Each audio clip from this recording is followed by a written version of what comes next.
Hey YouTube, what is up? It has been a long time since I have made a video, but honestly life has just been like so hectic lately and I have just not had time to really pick up my camera and record, so I have been resorting more to my Instagram for the same type of content that I was initially really wanting to do with my YouTube video. So I've been posting like my full days of eating and meal ideas and workouts and stuff like that on my Instagram story. So if you are not following me on Instagram, make sure to check that out. It is at BrittVWest.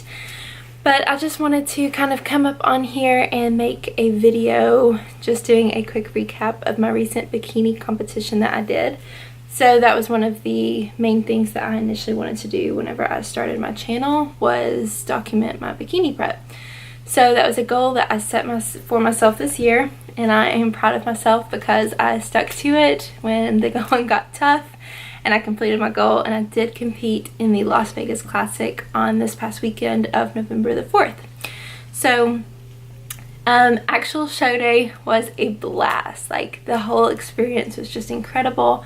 I had so much fun. It was everything that I hoped and dreamed it would be, stepping on stage that day and just kind of seeing the total package of just like peak week and like doing the sodium and water and carb manipulation, and really seeing everything just like tighten up the morning of show day, and seeing the tan come on. The tan made such a difference. Like the day before I was like, oh my gosh, I don't feel lean enough, and then throw on 15,000 coats of spray tan and like your muscles will just pop.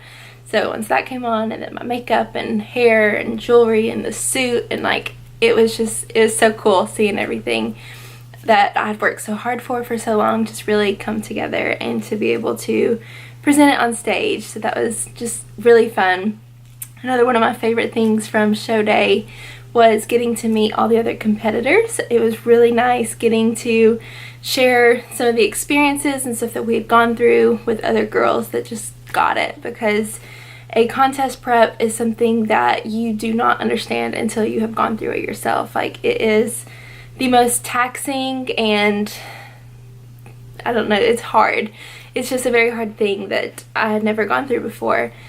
And like, just getting to talk to other girls about how you can't wait to smash a stack of pancakes, and how you're so sick of fish and tilapia, and you're all backstage eating it right then and there. You're eating more tilapia and you're like just dreaming about it, and talking about the workouts and stuff, and pumping up and eating your rice cakes. And it was just really fun just getting to share that with the other girls.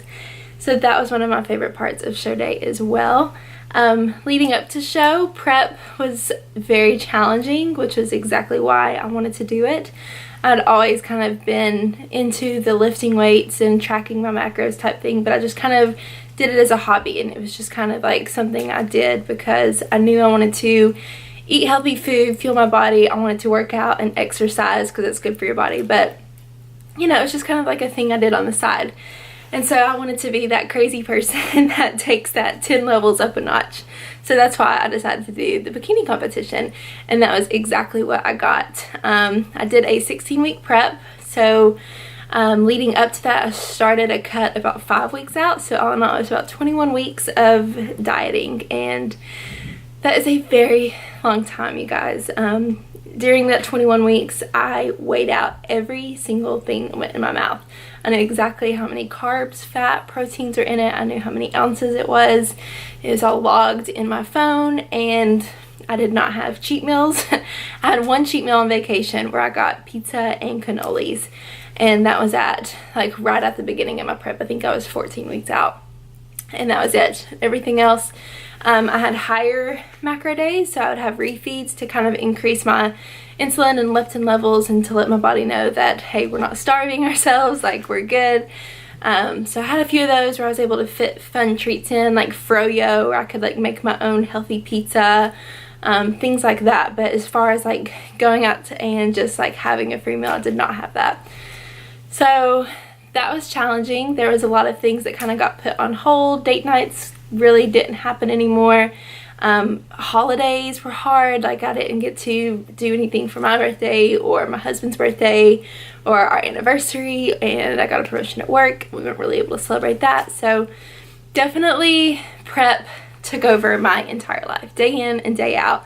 All my food, I was getting up towards like 3 weeks out, I was doing 2 a day, so I'd get my cardio done in the morning and then I would go back that afternoon for my lift, just because my energy levels got so low. Doing it all at once just wasn't working for me, so I had to split it up into 2 separate things. So people are like, oh wow, you're waking up at 4 in the morning to go work out. Like, wow, that must take so much dedication. It's like, waking up early to work out is not any more impressive than working out at the gym. Like, it's no different. I just was honestly splitting it up because I used to do my cardio after my lifts and I just didn't have the energy for that anymore. So if somebody gives you a hard time for not working out in the morning or makes them think they're better than you for that, that is not true. If you work out anytime during the day, you are doing good for yourself. So don't let that knock you down.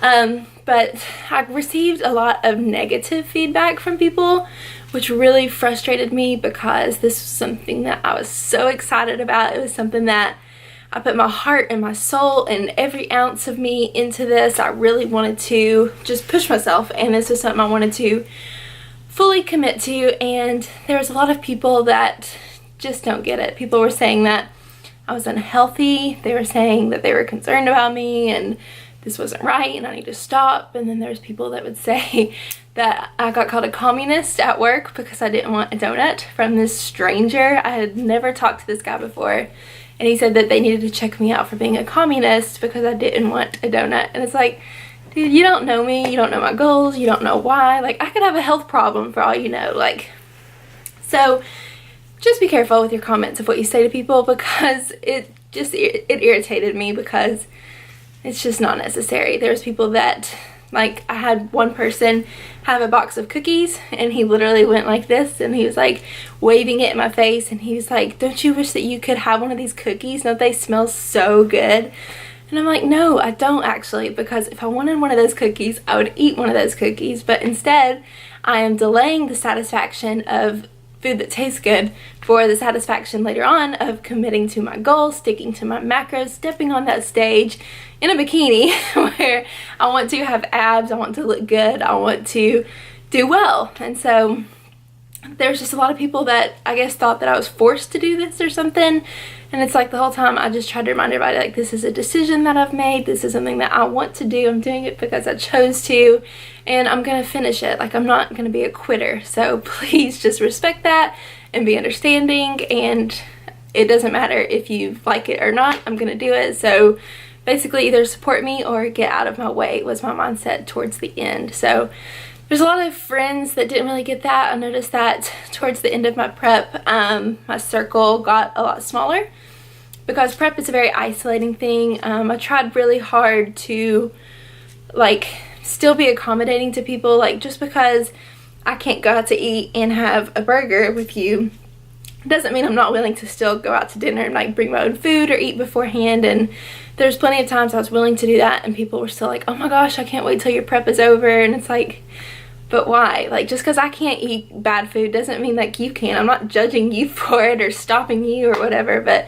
people just weren't willing to do that. Or if I offered to meet up for coffee instead, or like go out for a walk, or, you know, like different things that aren't food related, people like wouldn't text me back or whatever. So prep teaches you who is really in your support system, like for real, and who just wants to say they are. So that was a very eye-opening experience for me. But it was good because there was a lot of people around me that just went above and beyond. Like, for my birthday, my mom made me like a little protein cake. Like, she went and got the recipe and she gave me the macros and everything so that I was still able to have a cake on my birthday, which was like so sweet and meant so much to me. And my husband was just like my lifesaver during this whole thing. Like, there were so many times when I was like so low carb and so tired and I was just so cranky, and he just like put up with it, and he was a lifesaver and he helped me cook and prep, and he was so good about not eating like my exact weighed out meals. Like, he was really awesome. So make sure you have a good support system, and if you don't, it's totally okay, because that's what I learned too, is not everybody's going to support you. It's okay. Don't let it stop you. Don't let it slow you down, because you can do hard things and you are capable of so much more than you think you are. That was one of the biggest things that I learned from doing this, is like, there were days where I did not have the energy to walk upstairs. Like, I was so tired, and I still had to do my cardio for the day, which is walking upstairs very fast for 30 minutes. It's like, I felt like there's no way in the world I could do it. And then you go and you push yourself because you have to have discipline and grit, and you do it anyways. And that's exactly what I did. And it's like, you would go and you'd actually have like a killer session. Like once you start going and once that sweat starts, like you're just motivated and you're just ready to go. And then like once you teach yourself you can do this once, it's so much easier to go and do it again. And you can just do that cycle over and over and over and over. And I learned that I'm a lot stronger than I think I am. Like a lot of times your excuses are gonna hold you back. But whenever you put yourself in a situation where there are no excuses, then you're gonna exceed your comfort zone. You're gonna exceed that little level of just like happiness. It's gonna be uncomfortable, but then you're gonna achieve a greater happiness once you push past it. So that was just kind of like my recap of what prep was like, what I went through, what I learned. I definitely want to do it again. I'm hooked. I did this and I told myself that like I was just gonna see how the first one went and decide if this is something I really wanted to pursue in the future, because it is expensive. Holy moly, it is so expensive to compete. But unfortunately I did love it, so I definitely want to do it again in the future. I'm currently starting my improvement season, so I'm working on putting on some more good quality muscle and increasing my metabolism back up to normal. I definitely want to do a show that's closer to home next year. There's one that is in my hometown, and I believe it's gonna be around like August. That's when it was this year. And just like doing your first show across the country, I would not recommend you guys like trying to get my exactly weighed out prepped food through airport security was such a headache. Like I did my research and like I looked online of like the food you could get through. Luckily everything passed through. They let me have my food, thank goodness. I got a 6-pack bag and it was like my lifesaver. I used it all weekend. But that was just like an extra stress that I went through, and like my body probably held on to cortisol levels and stuff like that. But once we got there, the first thing I had to do was get an Uber to go to the grocery store. We had to buy all these groceries, and then I had to buy cookware. I had to cook out this food, prep this food, have it so that it was ready to go for the 4 days that we were there. And once we also got there, I had to find the gym, and the gym memberships for a day pass were like out the wazoo. They were so expensive. We wasted like so much money on that. And it's like being able to be at home in my city, have my car, my gym, my kitchen, like it just would have just been so much easier, so much less of a headache. The whole time I was like worried about getting my tan on like the Airbnb, which I did. Like that stuff gets everywhere. So it just would have been nice to be at home. So I definitely think I could do better have those factors not been part of the equation. So I definitely want to do a home show next year, and then maybe try to do 1 or 2 more shows before after that. So sometime, next like August, September, October maybe is when I'm thinking about doing some shows. So until then, I'm just working on improving muscle. I'm kind of struggling a little bit post-show with getting back to normal levels of eating. Macro counting is awesome. I definitely recommend macro counting. It's just where, if you're not familiar, you just track your proteins, fats, and carbs, but that requires weighing everything and logging it in like MyFitnessPal.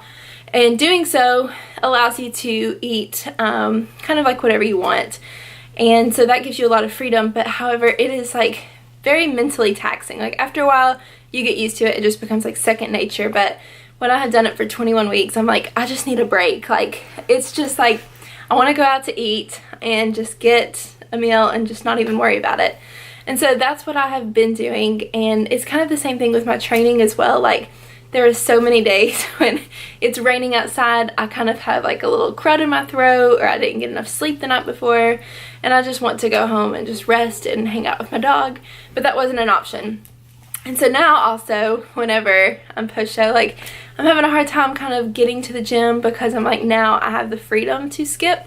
I have the freedom to kind of eat more of whatever I want. And so I've been bad this week at going a little ham with eating too much food and not doing enough of the gym training and cardio and stuff like that. So working on finding that happy medium again, like I did before my prep.